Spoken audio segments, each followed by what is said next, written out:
welcome and very good day. I'm from FEM News. 29 January 2018, Kuala Lumpur. The Taufik School fire that killed 23 people in Datuk Keramat is believed to have been the work of several teenagers who had disagreement with the school students. It is learned that a police probe on the 7 teenagers arrested in connection with the incident revealed that they had used cooking gas and oil to start the blaze. Sources said that the teenagers aged between 12 and 18 had told police that five of the suspects were angry with the school students following a name-calling incident. One of the survivors, a student, had claimed that he sent a gas-like scent just before the fire. The boy had also claimed that the fire spread very quickly. The 7 fire victims are still being treated at KL Hospital. Of the 7, 6 are students, while another is a Keramat resident who came to assist the victims, while 4 are badly injured. Attempts to get official confirmation in the latest updates have yet to be fruitful as police top guns remain tight-lipped. KL Police Chief Dato' Amar Singh is expected to speak on the case during a press conference tonight. Another headlines coming up for today's news is Expo Negaraku. Coming up next on FEM News.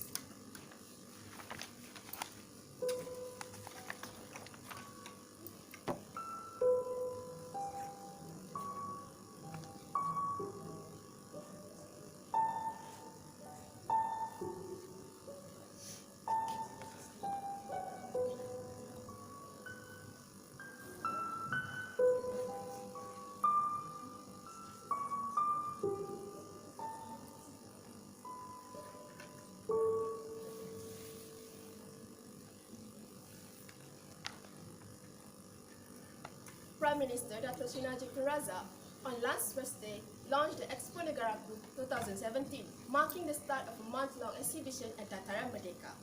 Our reporter Mashuhada Masri will be reporting at the live scene. Mas? Thank you, Farah. I'm here in Kuala Lumpur now, and I'm on the way to Expo Negaraku, which is at Dataran Merdeka. The event starts at 10 a.m. And I can already see many people in the entrance now. So I took the train to KL Central, from KL Central actually to Masjid Jamek, and it was so crowded with Malaysians and foreign tourists of all walks of life. So basically the main purpose of the expo is to exhibit Malaysia's achievements throughout the years. There are many exhibitions related to Malaysia's past and present success in the field of economics, social economy, and etc. So it is a one-kind of event, and I was told by visitors who have visited exhibitions, they say you can actually interact with all of the exhibition. I think not all, I think most of it. So let's check it out. And I'm going to interview a person who can share one of his thoughts on the expo.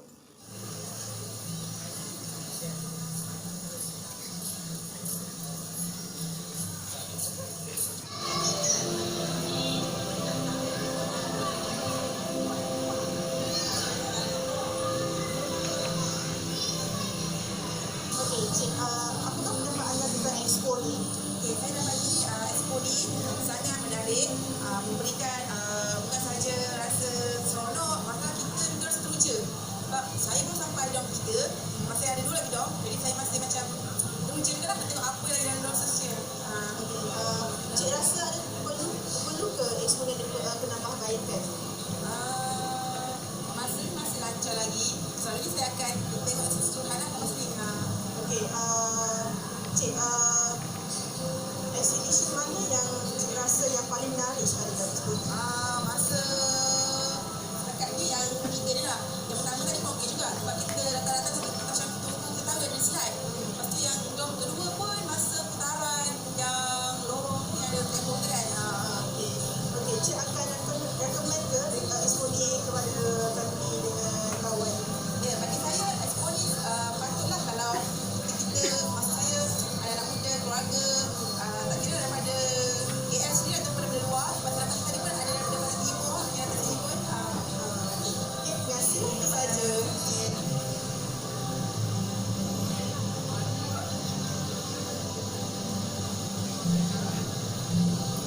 so that's a wrap. Make sure to visit the Expo, and tomorrow is the last day. So it opens at 10 a.m. to 5 p.m. So remember that. And my name is Masruhan Mazri. Back to you, Farah Ain on FEM News. Thank you, Mas. Best Award of the Year, Higher Education, looks back at the past 12 months and highlights the success stories and achievements of not only the universities, but also achievements of the individuals in the country's higher education scene.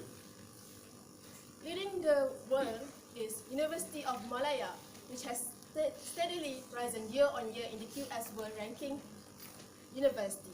In the 2018 rankings, it jumped from 133rd place last year to 114th place this year. Moving on to the sport report, Erickson Gary on the floor.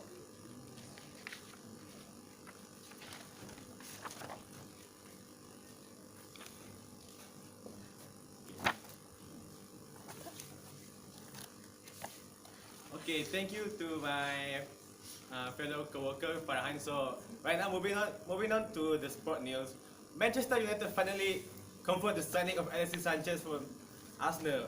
The transfer also include a swap deal between between Arsenal and Manchester United, where as Hendrik Mkhitaryan transferred to Arsenal. It's a win-win situation for both clubs, as both clubs get the player that they desperately need. And for the second news is Manchester City unbeaten run in the Premier League finally over after a defeat to Liverpool in Anfield. It was a thrilling match between both clubs, with Liverpool scoring 4 and then Man City scoring 3 goals. A goal from Chamberlain in the first half was cancelled by Leroy Sané equalizer before the halftime. But in the second time, no mercy display from Liverpool finally see them to overcome Man City in the second half with a goal from Sadio Mane, Mohamed Salah, and Roberto Firmino.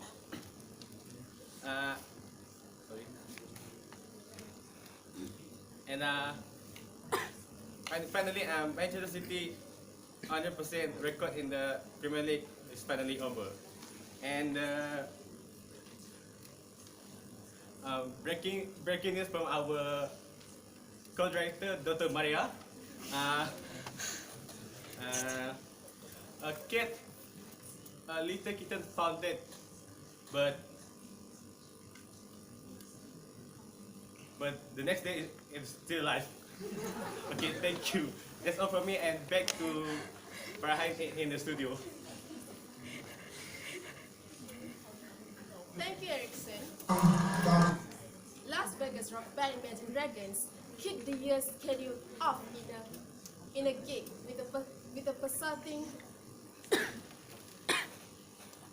Las Vegas rock band Imagine Dragons kicked the year's concert schedule off in style with a pulsating gig at Shah Alam Stadium, Malawati on last 6 January, comprising Reynolds, bassist Ben McKee, lead guitarist Wayne Sermon, and drummer Daniel Platzband. The band did not disappoint its fans at the last weekend's show, which was part of its Evolve World Tour.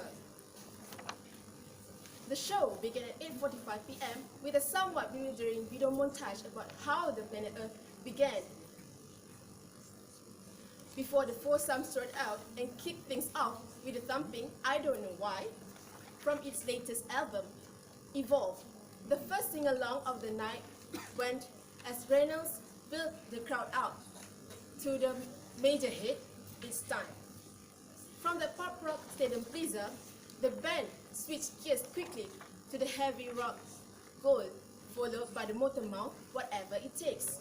Along with the bluesy Yesterday, the country tinge I Bet My Life. It was a testament of the band's diverse set list. Enjoy the live video at the concert. That's all for now. I'm Farah Ain from FEM News. Thank you for tuning in.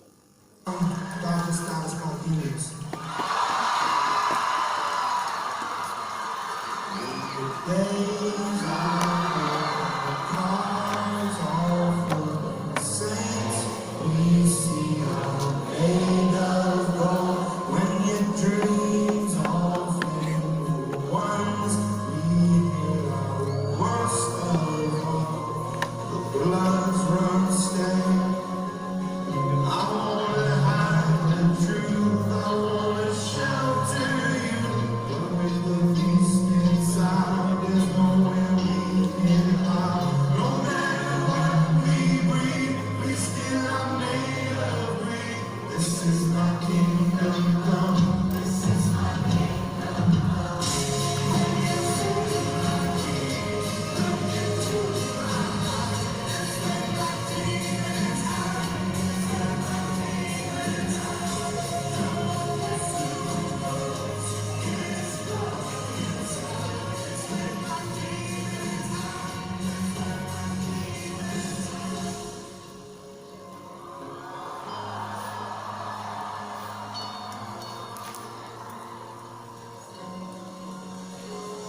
So,